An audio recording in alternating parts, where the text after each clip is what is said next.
Hello everyone, welcome to success with Rai academy. 12 मई 2021 के दैनिक जागरण के राष्ट्रीय संस्करण को आज के इस वीडियो में हम डिस्कस करेंगे। तो चलिए वीडियो को शुरू करते हैं। सबसे पहली जो न्यूज़ है वो है ग्रामीण क्षेत्रों की आर्थिक सेहत पर भारी पड़ने लगा कोरोना। देखिए, जो लास्ट ईयर वाला जो कोरोना था, जो पहली लहर थी, उसमें ग्रामीण क्षेत्रों को बचा लिया गया था। यानी कि जो लॉकडाउन शुरुआत में ही लगा दिया गया था, उससे जो प्रसार है, कोरोना का जो प्रसार था वो ग्रामीण क्षेत्रों में फैलने से रुक गया था।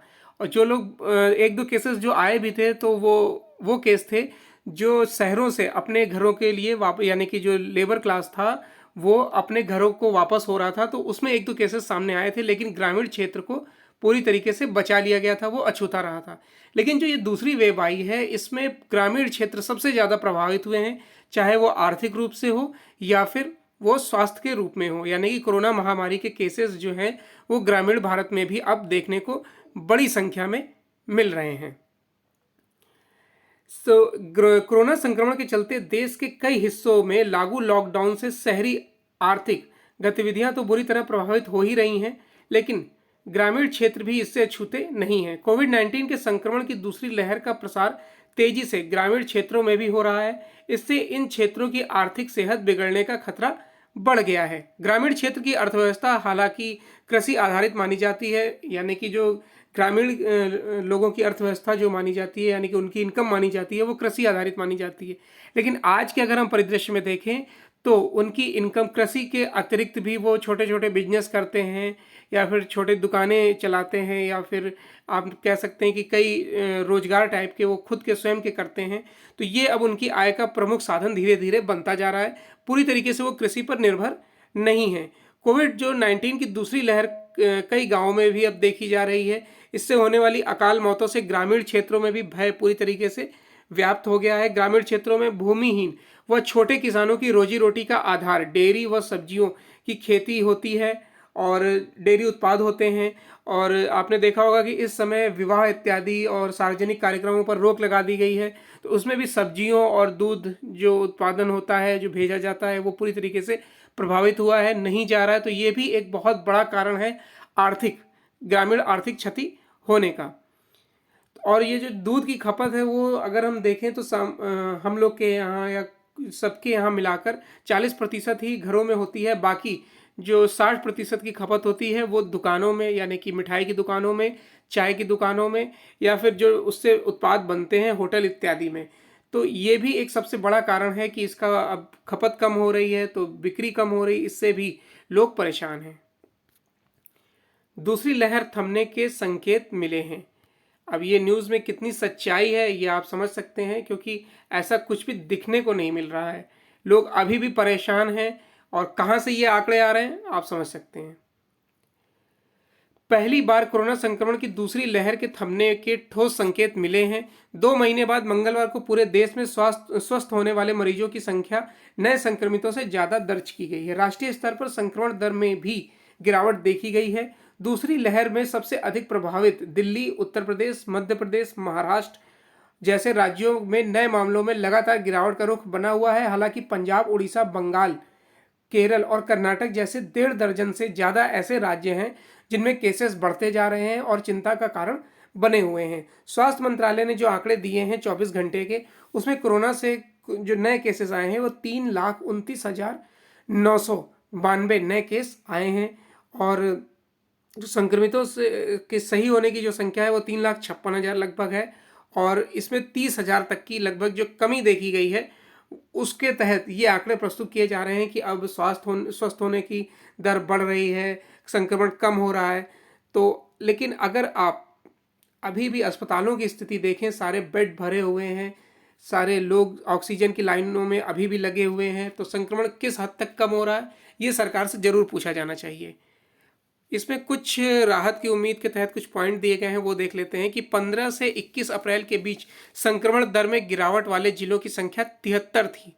29 अप्रैल से 5 मई के हफ्ते में संक्रमण दर की गिरावट वाले जिलों की संख्या बढ़कर 182 हो गई है। लखनऊ, कानपुर, वाराणसी, भोपाल, पटना, रांची, पुणे और सूरत में 2 हफ्ते से कम हो रहा है संक्रमण। लोगों के जमावड़े व अनावश्यक गतिविधियों पर 15 दिन तक रोक से कम हुई है संक्रमण की दर।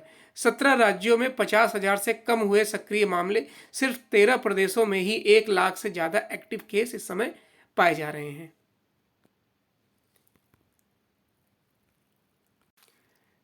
नेक्स्ट न्यूज है कि दूसरी डोज लगाने को वरीयता दें राज्य, और यह स्टेटमेंट दिया है केंद्र ने। केंद्र सरकार ने राज्यों और केंद्र शासित प्रदेशों से कहा है कि वे लाभार्थियों को दूसरी डोज लगाने को वरीयता दें। केंद्र ने यह भी कहा है कि उसकी तरफ से जो वैक्सीन की सप्लाई की जा रही है उसमें से 70% का इस्तेमाल दूसरी डोज लगाने में करें। साथ ही टीके की बर्बादी कम हो और प्राथमिकता समूह में शामिल होने का टीकाकरण भी सुनिश्चित करने पर जोर दिया जाए। स्वास्थ्य सचिव राजेश भूषण और कोरोना पर गठित अधिकारिकता समूह के चेयरमैन डॉक्टर RS शर्मा ने मंगलवार को राज्य के अधिकारियों के साथ महामारी के हालात की समीक्षा के दौरान उक्त बातें कही हैं। राज्यों और केंद्र शासित प्रदेशों से यह भी स्पष्ट कर दिया गया है कि जिस राज्य में भी जितनी ज़्यादा वैक्सीनों की बर्बादी होगी, उनका अगला मिलने वाला कोटा उतना ही कम कर दिया जाएगा। इससे राज्यों पर दबाव होगा कि वो ज़्यादा से ज़्यादा वैक्सीनेशन लोगों का कर सकें, ताकि दवाइयाँ कम खराब हों और उन्हें उचित मात्रा में दवाइयाँ मिलती रहें।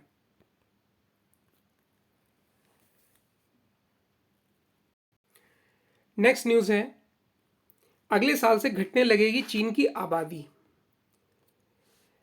चीन की आबादी में मामूली बढ़त के साथ 1.411 अरब हो गई है। इस तरह विश्व की सबसे बड़ी आबादी वाले देश के रूप में इसका स्थान कायम है। 2010 की छठी जनगणना में चीन की आबादी 1.39 अरब थी। इस तरह इसकी जनसंख्या में 5.38% की बढ़ोतरी हुई है। हालांकि अगले साल से चीन की आबादी में गिरावट की उम्मीद जताई जा रही है। नतीजतन देश में कामगारों की कमी और खपत में गिरावट आ सकती है। चीनी सरकार द्वारा मंगलवार को जारी 7वीं राष्ट्रीय जनसंख्या रिपोर्ट के अनुसार सभी 31 राज्यों, स्वायत्त क्षेत्रों और नगर पालिकाओं को मिलाकर देश की आबादी 1.4117 अरब हो गई है। इसमें हांगकांग और मकाऊ की जनसंख्या शामिल नहीं है। नेशनल ब्यूरो ऑफ स्टैटिस्टिक्स द्वारा जारी आंकड़ों में कहा गया है कि चीन में जनसांख्यिकी संकट गहरा होने की आशंका है, क्योंकि 60 साल से ज़्यादा उम्र के लोगों की आबादी में 18.7% की बढ़ोतरी हुई है। बड़ी संख्या में लोगों की उम्र बढ़ने के चलते आने वाले समय में दीर्घावधि संतुलित विकास पर दबाव बढ़ेगा। नेक्स्ट है, इंग्लैंड में जुलाई के बाद पहली बार कोरोना से मौत नहीं। ब्रिटेन में कोरोना महामारी का कहर थमने लगा है। इसके संकेत इंग्लैंड के बीते 24 घंटे के दौरान किसी मरीज की मौत नहीं होने से मिलने लगे हैं। गत जुलाई के बाद यह पहली बार है जब यहां सोमवार को कोरोना से किसी की जान नहीं गई है। इधर अमेरिका में भी रोजाना के नए मामलों में गिरावट दर्ज की गई है। दुनिया में कोरोना महामारी से सबसे ज्यादा प्रभावित इस देश में अब रोजाना औसतन 41,000 से कम नए संक्रमित मिल रहे हैं। गत सितंबर के बाद यह सबसे निम्न आंकड़ा है। ब्रिटिश स्वास्थ्य अधिकारियों के अनुसार देश भर में सोमवार को 2,357 नए केस पाए गए और 4 पीड़ितों की मौत हुई। लेकिन इंग्लैंड के साथ स्कॉटलैंड और उत्तरी आयरलैंड में किसी की भी जान नहीं गई है, जबकि वेल्स में 4 मरीजों की मौत हुई है। नेक्स्ट न्यूज है कि चीन ने बांग्लादेश को दी क्वाड में नहीं शामिल होने की चेतावनी। भारत, अमेरिका, ऑस्ट्रेलिया और जापान के गठबंधन क्वाड को लेकर चीन की बेचैनी बढ़ती जा रही है। वैसे तो यह कई बार इस गठबंधन को लेकर नाखुशी जाहिर कर चुका है, लेकिन इस बार इसने बांग्लादेश को इसमें शामिल न होने की चेतावनी दी है। इसने कहा है कि यदि बांग्लादेश इस चीन विरोधी गठबंधन में शामिल होता है तो उसके द्विपक्षीय संबंधों को नुकसान होगा। बांग्लादेश में चीनी राजदूत ली जिनमिंग की यह चेतावनी चीन के रक्षा मंत्री जनरल वेंग वेक की ढाका यात्रा के कुछ सप्ताह बाद सामने आई है। बांग्लादेश के राष्ट्रपति अब्दुल हामिद के साथ मुलाकात के दौरान जनरल फेंग ने इस बात पर जोर दिया था कि दोनों देशों को दक्षिण एशिया में बाहरी शक्तियों द्वारा सैन्य गठबंधन बनाने के प्रयासों का मिलकर विरोध करना चाहिए। नेक्स्ट न्यूज है कि समूह 7 यानी G7 की बैठक के लिए ब्रिटेन नहीं जाएंगे मोदी। देश में कोरोना के हालात को देखते हुए प्रधानमंत्री नरेंद्र मोदी समूह 7 यानी G7 की बैठक में हिस्सा लेने के लिए ब्रिटेन नहीं जाएंगे। चीन के साथ अमेरिका व पश्चिमी देशों के तनाव के मद्देनजर समूह 7 की बैठक को महत्वपूर्ण माना जा रहा है। संकेत हैं कि अमेरिका, ब्रिटेन की तरफ से इस बैठक में लोकतांत्रिक देशों के एक मंच की शुरुआत की जा सकती है। बैठक में भारत, दक्षिण कोरिया और ऑस्ट्रेलिया के प्रमुखों को बुलाया गया है। बहरहाल मोदी बैठक में वर्चुअल तरीके से हिस्सा लेंगे। बैठक ब्रिटेन कार्निवल में 11 से 13 जून 2021 के बीच है।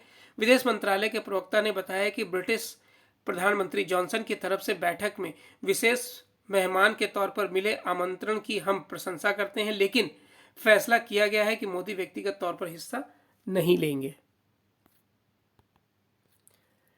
नेक्स्ट न्यूज है कि नेपाल में सरकार बनाने के लिए 3 दिन का वक्त है। नेपाल की राष्ट्रपति विद्यादेवी भंडारी ने विभिन्न दलों को बहुमत के साथ सरकार गठन के लिए 3 दिन का समय दिया था। सोमवार को मौजूदा प्रधानमंत्री केपी शर्मा ओली विश्वास मत हासिल नहीं कर पाए थे। सरकार गठबंधन के संबंध में राष्ट्रपति कार्यालय के आधिकारिक बयान जारी किया गया है। इसके मुताबिक राजनीतिक दल गुरुवार को रात 9 बजे तक अपना दावा पेश कर सकते हैं। सोमवार को ओली को 93 के मुकाबले 124 वोट मिले थे और 15 सदस्य उसमें तटस्थ रहे थे, यानी कि अनुपस्थित रहे थे। विदेशी संकेतों पर घरेलू शेयर बाजारों में सुस्ती। 4 लगातार सत्रों के उछाल के बाद मंगलवार को घरेलू शेयर बाजार विदेशी सुस्ती को देखते हुए सहस गए। HDFC bank, HDFC Kotak bank और टीसीएस जैसे दिग्गज स्टॉक्स में बिकवाली के चलते कारोबार के आखिर में बीएससी का 30 शेयरों वाला सेंसेक्स 30.40 अंक यानी 69.69% लुढ़क कर 49,161.81 पर बंद हुआ। नेशनल स्टॉक एक्सचेंज का 50 शेयरों वाला निफ्टी भी 91.60 अंक यानी 0.61% मिलकर 14,850.75 पर स्थिर हुआ। विकास दर को लेकर भरोसा डगमगाया। कोरोना महामारी की दूसरी लहर को लेकर बढ़ती चिंता को देखते हुए आर्थिक एजेंसियां भी भारत को लेकर अपने अनुमान में संशोधन करने लगी हैं। 1 महीने पहले तक ये एजेंसियां कैलेंडर वर्ष 2021 और 22 के लिए दौरान भारत की विकास दर दुनिया की सबसे तेज रहने का अनुमान लगा रही थी, लेकिन अब इन्होंने विकास दर में संशोधन करना शुरू कर दिया है। पिछले 2 दिनों में फिच, क्रिसिल और मूडी जैसी एजेंसियों ने भी ऐसी चिंता जताई है। इन एजेंसियों का यह भी मानना है कि कोरोना की दूसरी लहर के बावजूद राष्ट्रीय स्तर पर लॉकडाउन नहीं लगाने से उतना आर्थिक नुकसान नहीं हुआ है जितना पिछले वर्ष हुआ था, लेकिन अप्रैल के दूसरे हफ्ते में कई बड़े राज्यों के अधिकांश जिलों में लॉकडाउन लगा है। इसका असर पूरी आर्थिक गतिविधियों पर होता दिख रहा है। मूडीज का अनुमान है कि इस साल भी भारत सरकार का कुल राजकोषीय घाटा 11% के आसपास रहेगा। पहले इसमें राजकोषीय घाटा 10.8% रहने का अनुमान लगाया गया था। अब है एडिटोरियल पेज, और एडिटोरियल पेज का पहला आर्टिकल है लिखा गया कांग्रेस के वरिष्ठ नेता सचिन पायलट द्वारा, महामारी से उबरने का मंत्र। कोविड इस दौर की सबसे बड़ी त्रासदी है। हम किसी तरह इस महामारी की पहली लहर से निकले ही थे कि दूसरी लहर ने दस्तक देकर दहशत फैला दी है। दूसरी लहर में जहां नंगे पांव पलायन करने वाले मजदूरों की दर्दनाक तस्वीरें आम रही थीं, तो दूसरी लहर में हमारी प्रशासनिक क्षमताओं और इंफ्रास्ट्रक्चर की कलई खोलकर रख दी है। फिर भी राहत की कोई राह नहीं दिख रही है और बच्चे, बूढ़े, जवान के अलावा टीका लगवा चुके लोग भी इस महामारी के कोप से नहीं बच रहे हैं। शमशानों को लेकर कब्रिस्तानों की तस्वीरें पर इस आपदा की भयावहता को समझा जा सकता है। इसके बावजूद तमाम गुमनाम भारतीय नायक अपनी जीविका मोर्चे पर डटे हुए हैं। इसमें स्वास्थ्य कर्मियों से लेकर स्वच्छता कर्मी, ऑक्सीजन टैंकर गंतव्य तक पहुंचाने वाले और शमशान में सक्रिय लोगों तक न जाने कितने तबके शामिल हैं।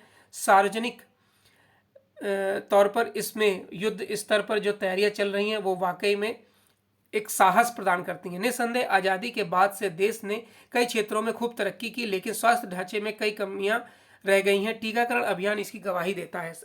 प्रत्याशित गति से वैक्सीन विकसित करने के बावजूद हमारा प्रशासनिक, आर्थिक और सरकारी ढांचा टीकाकरण अभियान को अपेक्षित गति नहीं दे पाया है।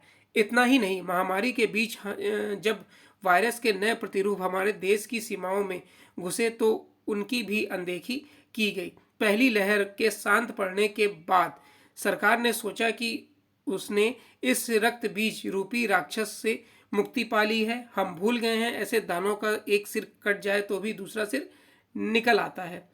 इस समय विज्ञानी राष्ट्रवाद का नहीं है। वैश्विक चुनौती यही मांग करती है कि हम संसाधनों को साझा करें, साथ ही राष्ट्रीय संसाधनों का उपयोग महामारी संबंधी आपूर्ति एवं उपकरणों के लिए किया जाए। सार्वजनिक क्षेत्र के उपक्रमों ने देर से ही सही लेकिन ऑक्सीजन आपूर्ति बढ़ाई, मगर अभी भी काफी कुछ किया जाना शेष है। अंतर्राष्ट्रीय स्तर पर हमें महामारी से जुड़ी दवाओं के पेटेंट निरंतर करने को लेकर दबाव बनाए रखना चाहिए। अंतर्राष्ट्रीय समुदाय इस मुश्किल में हमारी ओर मदद का हाथ बढ़ा रहा है, जिसे हमें पूरी गरिमा के साथ थामना चाहिए। नेक्स्ट आर्टिकल है, थामनी होगी अर्थव्यवस्था में बड़ी गिरावट। और ये आर्टिकल लिखा है अर्थशास्त्री डॉक्टर जयंतीलाल भंडारी ने। केंद्रीय वित्त मंत्रालय ने हाल ही में अपनी मासिक आर्थिक समीक्षा में कहा है कि कोरोना की दूसरी लहर के कारण लॉकडाउन और अन्य पाबंदियां लगाने से यद्यपि चालू वित्त वर्ष की पहली तिमाही में आर्थिक गतिविधियों में गिरावट की आशंका है, लेकिन अर्थव्यवस्था पर इसका असर पिछले वर्ष के मुकाबले कम रहने की उम्मीद है। वहीं रिजर्व बैंक की मौद्रिक नीति समिति ने कहा है कि चालू वित्त वर्ष में कोरोना की दूसरी लहर अर्थव्यवस्था की रिकवरी की राह में बड़ी बाधा बन गई है। उल्लेखनीय है कि वैश्विक स्तर पर सभी अध्ययन, रिपोर्टों और सर्वेक्षणों में यह माना गया है कि कोरोना की दूसरी लहर से उनके द्वारा भारत की विकास दर के पूर्व निर्धारित अनुमानों में कुछ गिरावट जरूर आएगी, लेकिन शायद कोई बड़ी गिरावट नहीं आए। अमेरिकी ब्रोकरेज फर्म गोल्डमैन सॉक्स ने चालू वित्त वर्ष के लिए भारत की आर्थिक वृद्धि दर का पूर्वानुमान 11.7% से घटाकर 11.1% कर दिया है। जापानी फर्म नोमुरा ने इसे 13.5% से घटाकर 12.6% कर दिया है। इसी तरह जेपी मॉर्गन ने भी 13 से कम करके 11% कर दिया है। देखिए, ये जो आंकड़े कम हो रहे हैं तो ये ज़्यादा भी हो जाएंगे, सिर्फ आंकड़े हैं। देखिए, ये जो संस्थानें हैं वो सिर्फ बैठकर आंकड़े इकट्ठा करती है और उसे पेश करती है, जबकि ज़मीनी हकीकत अगर देखा जाए तो कुछ और होती है।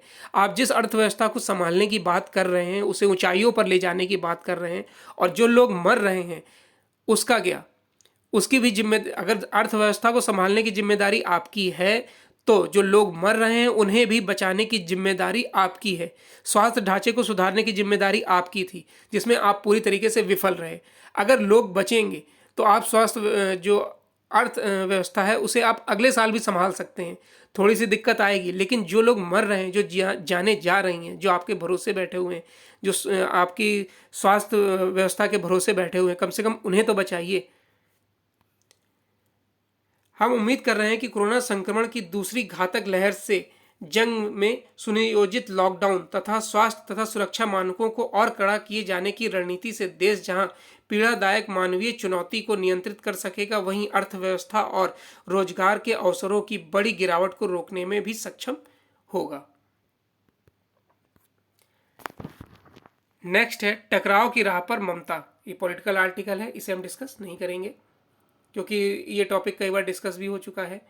तो ये आज का यानी कि 12 मई 2021 का दैनिक जागरण का राष्ट्रीय संस्करण था। आई होप आपको वीडियो अच्छा लगा होगा। अगर आपको वीडियो अच्छा लगा हो तो लाइक और शेयर कर दीजिएगा। वीडियो देखने के लिए धन्यवाद।